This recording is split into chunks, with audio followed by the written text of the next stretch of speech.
Andrew Morton was a guest on this week's episode of the Today for Daily podcast. The best-selling biographer discussed his upcoming book, The Queen, Her Life, with royal commentator Kinsey Schofield.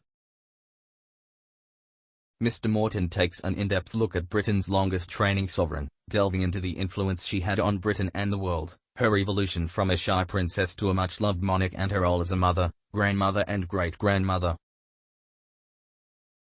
At the time of her death, Queen Elizabeth II was mother to 4, grandmother to 8 and great-grandmother to 12. She was known to share close, yet unique, bonds with all of her descendants, but according to Mr. Morton, there were a few who she had a soft spot for. Referencing the biographer's book, M. Schofield described Prince Harry as the grandchild who always had a knack for jumping the line to see the Queen.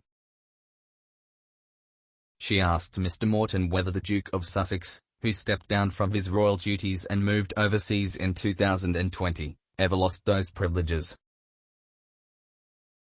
The commentator noted the infamous Sandringham summit when Harry was reportedly stopped from seeing his grandmother by palace officials.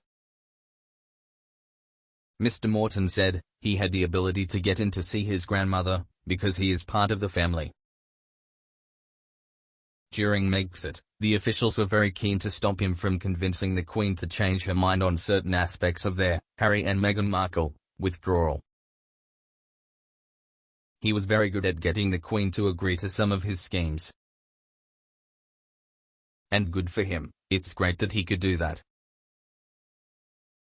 The biographer recalled the Prince's 2016 skit in which he and the Queen responded to the Obamas' Invite the Games challenge in a video posted on the Kensington Palace Twitter account.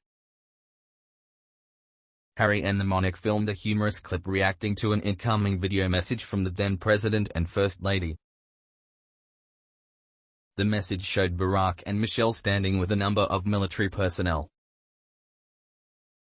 "Hey, Prince Harry. Remember when you told us to bring it at the Invite This Games?" asked the First Lady. "Careful what you wish for," added the President before a serviceman mimicked a mic drop action saying, "Boom." Harry shows his grandmother the clip in her drawing room at Windsor, where she delivered the response to the Obamas' challenge with a dry, "Oh really? Please." The prince follows it up with his own mic drop gesture, also saying, "Boom." The games, in which wounded servicemen and women compete, and which are close to Harry's heart, were hosted in the US that year. Mr. Morton went on to emphasize that the Queen had a soft spot for each member of her family, noting it wasn't just Harry who could jump the line. He recalled Prince Edward's bright idea of setting up It's a Royal Knockout, a TV show which saw members of the family compete alongside celebrities in a series of wacky challenges. The author said, Prince Charles, the Queen's advisors and the Queen herself all said no. They thought it was a really bad idea, mixing pantomime and monarchy would demean the monarchy. They thought it was a stinker. Edward then got in to see the Queen, convinced her that it was a good thing, and she overruled her advisors, private secretary and also her eldest son, Charles. And It's a Royal Knockout started. The show, which was filmed in 1987, was seen almost universally as a disaster. Mr. Morton, who was there on the day, described it as a shambling embarrassment.